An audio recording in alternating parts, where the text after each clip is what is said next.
Hi there, and welcome to Her Season of Strength, where women over 40 reclaim their bodies, their energy, and their voices without apologies. I'm Kim Duffy, registered dietitian, personal trainer, mom, and your biggest hype woman when it comes to aging like you mean it.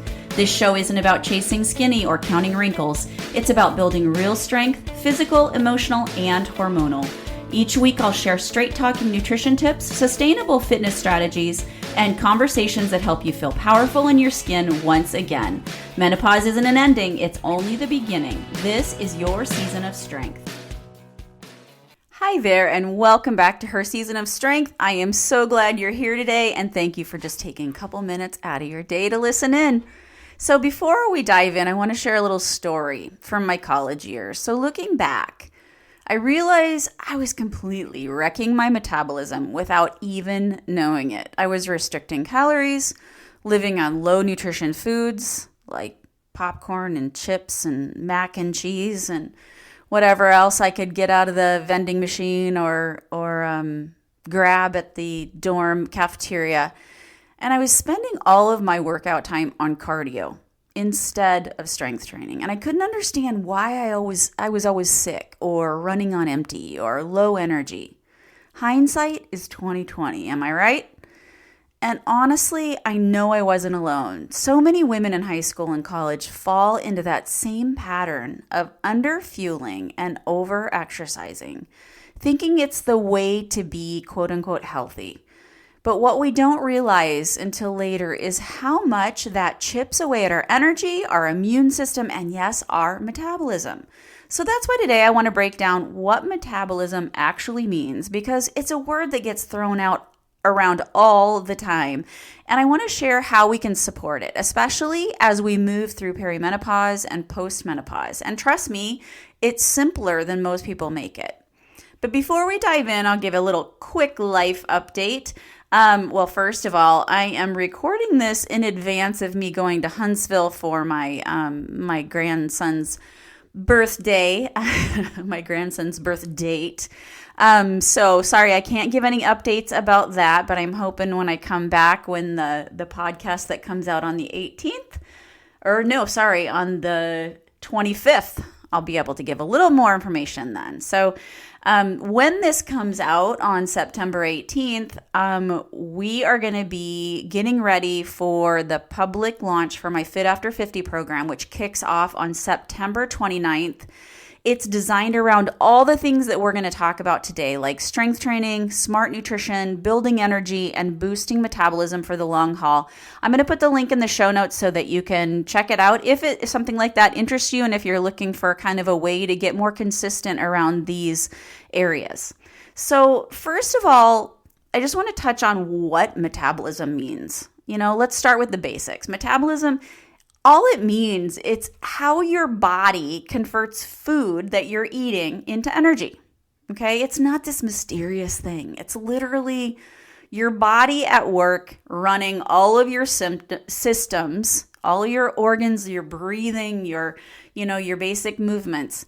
That is something that's called basal metabolic rate. It's just the amount of energy your body needs to stay alive. So before you get up in the morning, before you're running around and moving, you're just like laying in bed sleeping, you're breathing, you're circulating your blood, you're repairing your cells. That is your basal metabolic rate. That's how many calories that your body needs just in that really basic form. But then you add on the calories that you need to use for movement, for digestion, like when you eat things and have to digest it, and then just your activity throughout the day. So walking from point A to point B, keeping you upright as you're sitting at your desk, working at your computer or whatever. So metabolism isn't about being fast or slow.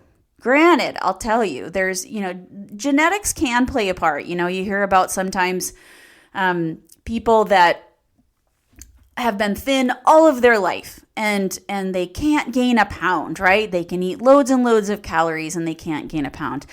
Sometimes you'll look back at like their behaviors and their activity. They might be people that can't sit still and they're, burning a lot of calories and stuff, but there is some genetics involved, right? But for most of us, it's about how efficiently that our body can use and support energy. So why can metabolism fluctuate? it's because it's not static. It shifts based on what's going on in your life and your body. But as we age, especially when we're moving into perimenopause and postmenopause, we naturally lose muscle if we're not working to keep it. So that muscle loss is a huge reason that our metabolism can slow down a bit as we get older. And on top of that, hormones can play a big role. So during perimenopause, estrogen starts to fluctuate, right? And by the time we hit postmenopause, meaning, we stopped having our periods, menopause is that point at which we haven't had a period for 1 full year, 12 months, right? And then anything beyond that is called postmenopause. So when we hit that, our estrogen levels drop significantly. And estrogen helps to regulate how we store and use fat. And it has an effect on our insulin sensitivity and our muscle maintenance. So when estrogen decreases, it often leads to, more of a tendency for us to store fat, especially around our midsection, which is one of the most common complaints that women come to me for. We have a harder time maintaining our lean muscle. So even the muscle that we have or that we've been working on, it's a harder time holding on to it. It can also lead to, changes in our energy levels and our recovery after exercise. And then there's lifestyle factors. So when we add in years of like I was talking about before, yo-yo dieting, eating too little calories, high stress levels, or even just not sleeping well, these things all can affect our metabolism. So if you feel like, once you've hit those changes in hormones and perimenopause, postmenopause, if you felt like your body just doesn't respond the way it used to, you're not imagining it. There's seriously, biological reasons for those changes. So what things slow our metabolism? Common culprits are going to be undereating. A lot of women, especially those who grew up in the 90s diet culture, spent years eating as little as possible, thinking less food equals better health. But in reality, it tanks our energy levels and it tanks our metabolism. Because you know what? Our body thinks that it's being starved. So what happens? It becomes more efficient. It holds those calories, every calorie you're eating, much closer, okay? And it's harder to lose weight. It's not going to let go of them. So number 2, the second cause of slowing metabolism can be, relying only on cardio. So cardio definitely has benefits. It's great for, building up cardio, hence, cardiovascular. It helps to build that heart muscle, helps us to build endurance. But without strength training, we can lose muscle and slow our metabolism because cardio is not going to build muscle. Okay.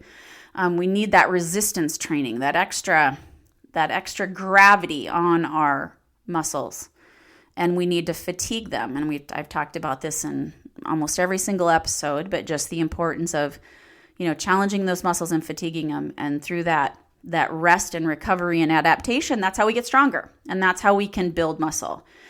And then lastly, there's protein intake. Most women simply aren't eating enough protein to maintain muscle mass and to fuel the recovery of those muscles.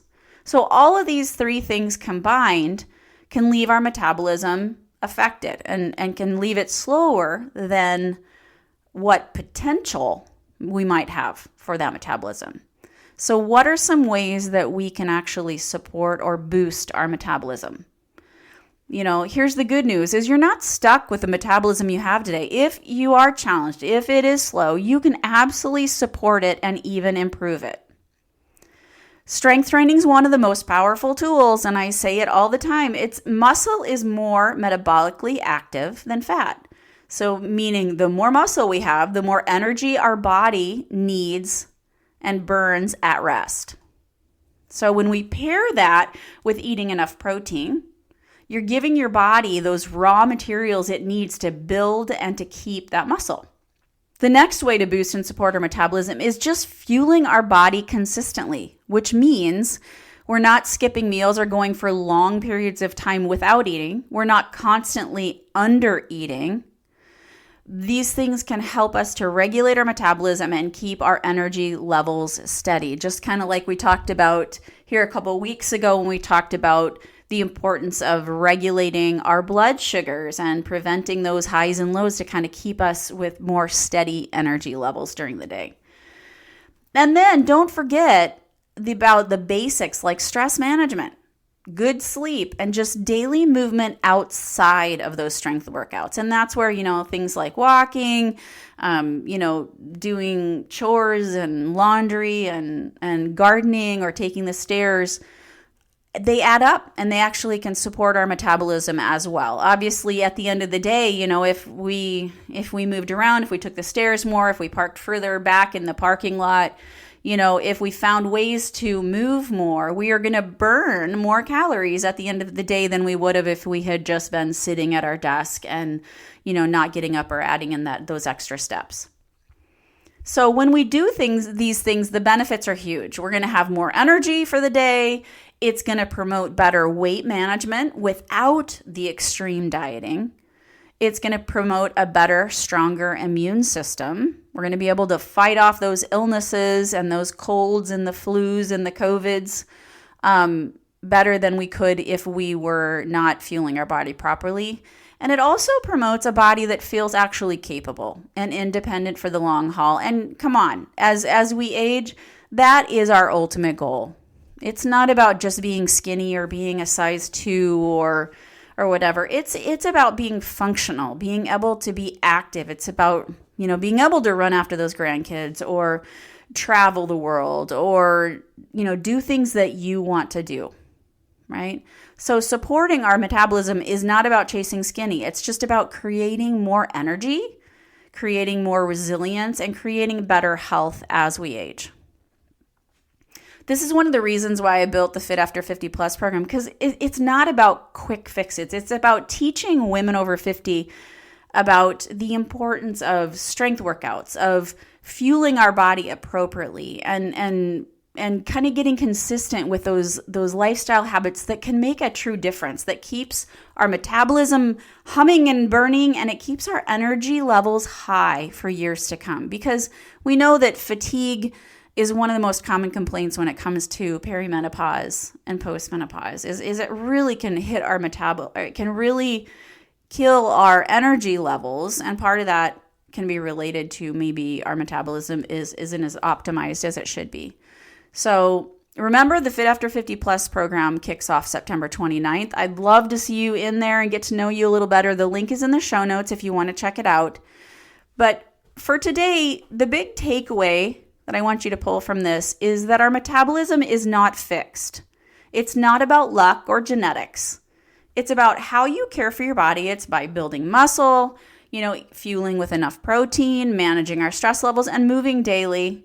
And you can absolutely support your metabolism at any age, even through the ups and downs of these hormonal changes during perimenopause and postmenopause. I'd love to hear what landed for you today. Leave a rating or a review if you can. Even just send me a little note via email at info@strengthandnutrition.com just to let me know kind of your thoughts on metabolism. If you have a friend that you think might benefit from this information, please share it. And remember, this is about progress over perfection. We are in this for the long haul, and this is your season of strength. Have an amazing day.